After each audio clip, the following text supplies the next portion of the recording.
Il y a toujours des sous pour détruire une ZAD.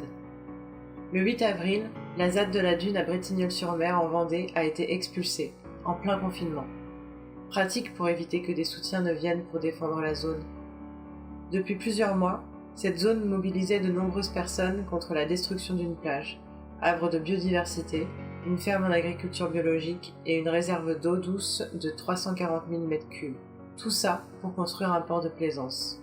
Plusieurs manifestations ont réuni des centaines de participants et des personnes occupaient le terrain depuis des mois. Cette intervention est arrivée alors qu'une altercation avait eu lieu le matin même. Un chiot avait été écrasé par une voiture sous les yeux des personnes qui l'avaient adopté. Leur réaction sous la colère fut de détériorer le véhicule, ce qui conduit à une première intervention de la gendarmerie avec une arrestation. Pour autant, elle ne justifiait en rien d'expulser la ZAD dans la foulée.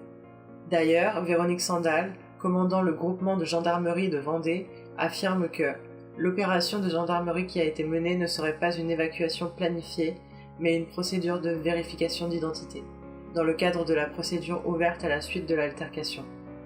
Un bon prétexte pour expulser. L'artillerie lourde pour 20 personnes. Selon les Sables Vendée Journal, la préfecture a ainsi mobilisé pour cette vérification d'identité un escadron de gendarmes mobiles, une quinzaine de gendarmes motocyclistes et 36 enquêteurs pour les vérifications d'identité, soit plus ou moins 15 voitures de gendarmes et des renforts. 2 pelotons de surveillance et d'intervention de la gendarmerie, l'équivalent de la BAC chez la police nationale, un hélicoptère et des drones. Tout ce déploiement pour, soulignons-le, une vingtaine de personnes qui occupaient les lieux à ce moment-là, soit environ une voiture de gendarmes par personne, une unité d'intervention et des aéronefs. La vingtaine de personnes présentes a été nassée et embarquée, pour des contrôles d'identité.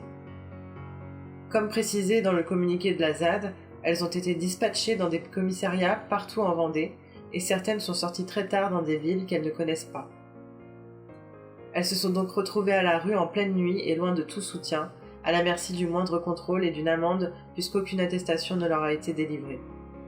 Les 4 chiens, le chat, les 20 poules, le canard et Elisabeth, une truie sauvée d'un élevage, qui vivait sur place, ont été embarqués par la fourrière. Elisabeth a été adoptée mais est décédée depuis.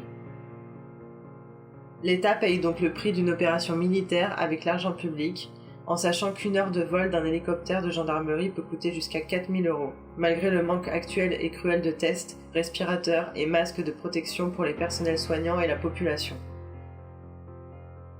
Des bénévoles comme renfort. Mais ça ne s'arrête pas là. Dans un article de Reporter, Jean-Baptiste Durand, président de la Vigie, association historiquement opposée au projet du port, raconte que les gendarmes sont repartis vers 20 h, il commençait à faire nuit. Puis sont arrivés les engins de la commune, les services techniques, le maire, un adjoint et quelques dizaines de personnes venues aider à faire le ménage.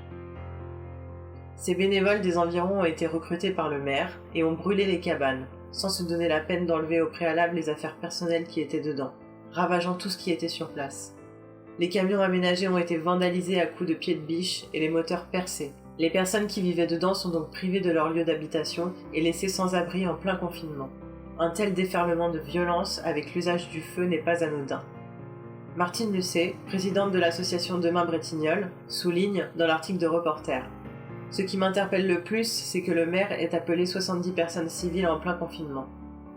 On se demande donc comment, en période de confinement, des personnes des environs ont pu quitter leur logement et se regrouper, à l'appel de la municipalité, pour venir participer à la joyeuse destruction de ce lieu de vie. De quel droit se sont-elles permises d'utiliser le feu et de vandaliser des camions aménagés? Pourquoi ces actions, si ce n'est pour briser et intimider en dehors de tout cadre ?» Christophe Chabot, le fameux maire de Bretignolles-sur-Mer et président de communauté de communes du pays de Saint-Gilles-Croix-de-Vie, qui veut absolument son port de plaisance, s'est déclaré très ému et très heureux suite à cette expulsion. Il envisage le début du chantier après les grandes vacances au mois de septembre. Son recrutement de civils, hors de tout cadre tel des mercenaires, n'est pas sans rappeler le préfet de Seine-et-Marne, qui propose aux chasseurs de participer à faire respecter le confinement comme des auxiliaires de la police. C'est ce qu'on appelle une milice. Les zadistes n'ont pas perdu en détermination, comme le montre la fin de leur communiqué. Puisque nous refusons la construction de ce port infâme et élitiste, ainsi que tous les projets industriels, puisque nous refusons le coup d'État pandémique qui suivra la crise du coronavirus, Puisque nous refusons le monde qu'ils veulent nous imprimer à coups de matraque, notre détermination ne sera jamais entamée par quelques cabanes brûlées. Nous continuerons à nous battre partout et toujours contre leur capitalisme imbécile, fantasmatique et violent. Ni oubli, ni pardon et soutien aux zadistes. Zad partout.